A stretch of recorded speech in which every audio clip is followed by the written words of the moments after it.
à l'EP Loire depuis de nombreuses années. On utilisait les services de l'EP Loire en prestation d'ingénierie. Le gros changement, c'est avec la mise en place de la gestion déléguée, les plateformes. Ce sont des plateformes pour nous, ce qui nous concerne, nous sommes rattachés à Vichy. Avec une singularité, c'est que la plateforme de Vichy, c'est Loire-Amont et c'est beaucoup de PCI qui sont assez distants les uns des autres. On n'a pas de continuité de digue et donc ce ne sont pas des voisins de notre PCI qui sont avec nous à la plateforme. Bon, ça c'est quelque chose de nouveau. Et la gestion déléguée, c'est aussi faire fonctionner la plateforme sous la forme d'un consensus, ce qui n'est pas toujours très simple.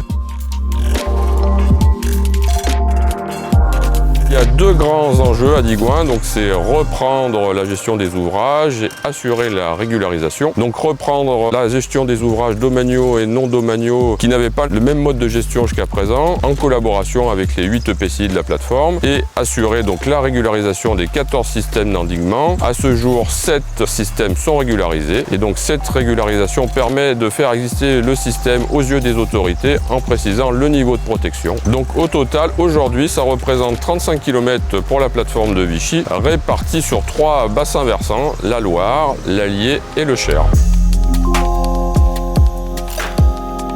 Je dirais que c'est le choix de la raison qui nous a guidés vers l'adhésion à la plateforme, puisque oui, pour pouvoir entretenir le patrimoine qui nous était transmis, il était fondamental de pouvoir bénéficier de l'appui financier qui était rattaché. On a fait le choix d'avoir une gestion planifiée à la bonne échelle géographique du bassin, mais elle reste énorme. Donc on a besoin de faire vivre des vrais temps politiques dans le sens très concret du terme, c'est décider des travaux qu'on va faire en priorité, avoir les remontées de terrain pour justement avoir une gestion d'intérêt général, mais d'intérêt local.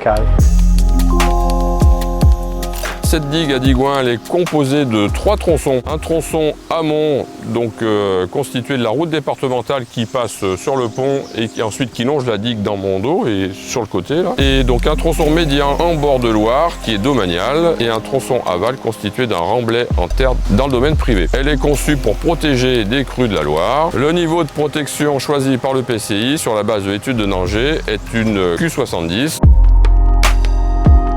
Aujourd'hui, on travaille avec les agents de la plateforme de Vichy pour la régularisation, c'est-à-dire qu'on est parfaitement coordonné avec eux pour toutes les interventions. L'intercommunalité porte quand même aussi une partie de l'ingénierie en interne, donc une collaboration efficace, on va dire. Aujourd'hui, donc, on est sur la phase de régularisation et demain, probablement, en fonction de l'arrêté qui nous sera imposé, nous entrerons dans une phase plus active au niveau des travaux et du gros entretien. Nous recherchons la présence d'une végétation trop dense ou ligneuse qui empêche le contrôle de l'état de la surface de la digue, mais qui peut également favoriser l'apparition de conduits à travers la digue avec la dégradation du réseau racinaire. Concrètement, quand les racines sèchent, une fois qu'un arbre meurt, ça va laisser un espace et donc en cas de crue, l'eau peut s'infiltrer dans ces conduits et venir éroder la digue par l'intérieur. Ce phénomène d'érosion interne est un processus qui est souvent à l'origine de l'ouverture d'une brèche.